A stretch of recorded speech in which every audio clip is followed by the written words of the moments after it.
Fairfield County and Connecticut housing market is going through some major changes. For decades, Fairfield County has been the gold standard for Connecticut living. Pristine towns, excellent schools, and the perfect balance between suburban peace and New York access. But that era is really starting to change. I'm Jennifer Lockwood. I'm a local real estate advisor, and I've been selling homes in Fairfield County for years. I make videos on what it's like to live here in this area, and I guide you with real estate advice along the way. In today's video, I'm going to break down exactly how our housing market is changing. First, why the old zoning system that built our most desirable towns is no longer working. Second, what new state-driven statutes will directly affect housing development. And third, what you need to know now whether you're buying or selling in this area. So for 50 years, Fairfield County grew in a very predictable way that created some of Connecticut's most coveted communities. Towns maintained strict zoning for single-family homes, developers respected that local character, and those that are moving here were able to count on neighborhood stability and strong property values. This wasn't random. It was a carefully maintained system designed to balance growth and community. For example, towns like Easton and Weston, their strict zoning isn't arbitrary. It plays a critical role in protecting the drinking water supply for hundreds of thousands of Fairfield County residents. These regulations exist for very real environmental and infrastructure reasons, and that's what's truly at stake in this conversation. So let's talk about the old model. The traditional Fairfield County model was built on local control and community character. So each town controlled its own zoning. Fairfield would maintain their coastal charm, Westport would preserve its village feel, Easton would protect its rural character, as well as all the other towns in Fairfield County. Developers worked within these guidelines, and families moved here knowing their neighborhoods remained stable. Property values grew steadily because the formula was very predictable. The economic foundation was solid. Towns had the final say on what got built and where. And if a development did not fit the community character, it just didn't happen. So why is that changing now? Because in the state of Connecticut, there's a housing shortage. So there is housing law in Connecticut. This has been around since 1989, but suddenly after 2020, it started changing towns, especially a town like Fairfield, in the way people couldn't ignore. So what actually happened? Because here's the part that is often missed in these conversations. Nothing about the law was changed. What changed was the economy and COVID. So if you heard of the Connecticut Statute 830G, it's the law that allows developers to override local zoning in those towns that don't meet 10% affordable housing threshold. And towns like Fairfield, Connecticut fall into that category. The state required that all municipalities had 10% affordable housing. And if you didn't, developers can use 830G to bypass all zoning laws. But for decades, this wasn't a big issue here. Then around 2020, everything shifted.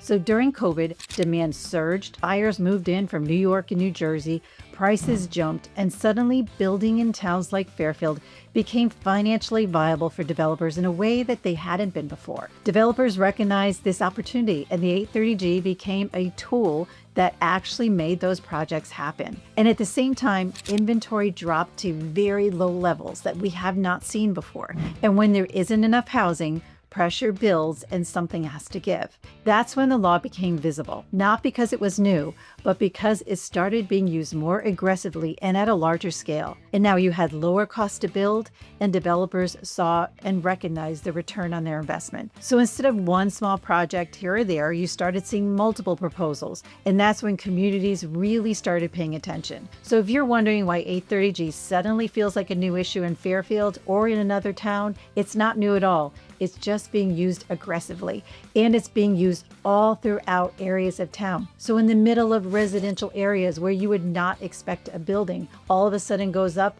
you're going to notice it. So now the focus is shifting towards planning for housing instead of reacting to it. So now we have a second statute, and that's affecting the housing in Fairfield County communities and all across Connecticut. So Connecticut just passed a new housing law. It's called HB 8002, and it's the Connecticut Housing Growth Act. It's rolling out in phases throughout 2026 and beyond. So here's what it actually does. Every town has to create a housing growth plan by 2028. Each municipality in Connecticut it now has to analyze how much housing, including affordable housing, that it needs, identify where that housing could realistically be built, align that plan with the state and regional goals, and this is the core of the law. It's about planning and about accountability. So this is how it may affect your town.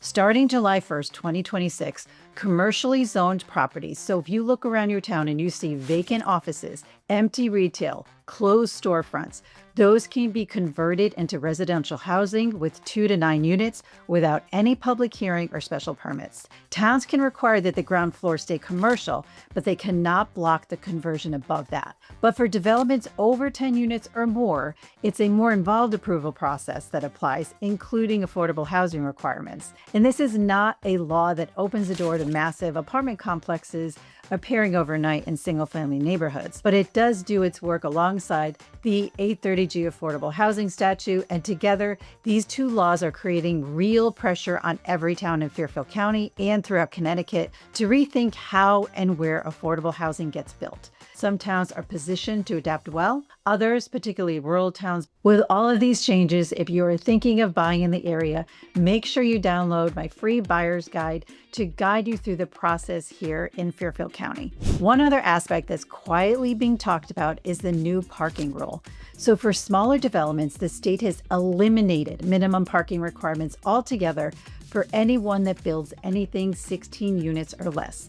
So developers no longer need to meet the traditional 2 spaces per unit. So under the 16 units, no parking is required at all. For a larger project, it doesn't go away, but it becomes more flexible than it used to be. So why does this matter?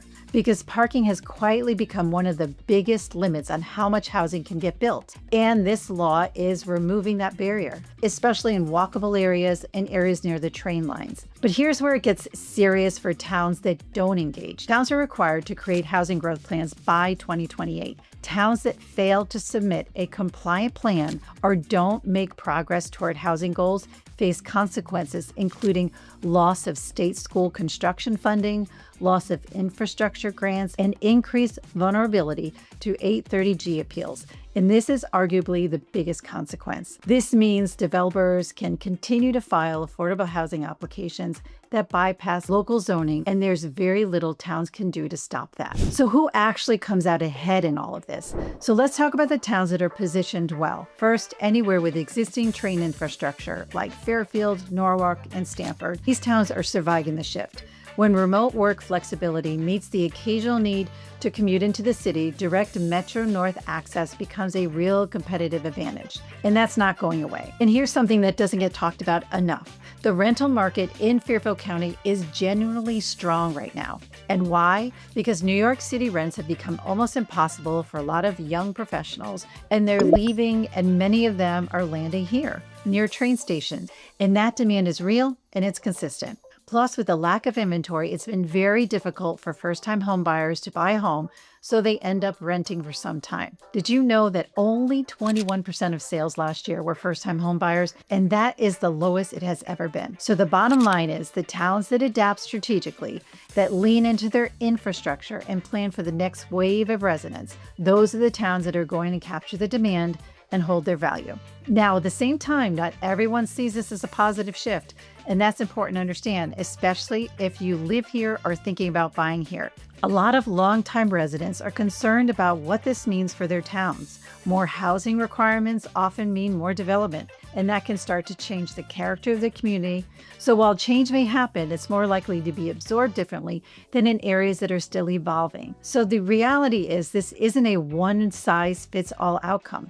Some towns will benefit and some will feel growing pains, and most will land somewhere in between, depending on how they manage the change. Now, let's be fair, not every town is in the same position, and some communities are going to feel the pressure more than others. Density-driven development doesn't just raise zoning questions, it raises serious environmental ones. And the scale of what's being proposed here matters. We're not talking about one apartment building going up on Main Street. For towns built almost entirely on single-family homes, that's a fundamental reshaping of their housing landscape. Then there's the infrastructure cost. And this is where it gets really expensive. To support higher density housing, towns would need to install sewers, expand water lines, increase school capacity, and add transportation options. These costs land on local budgets.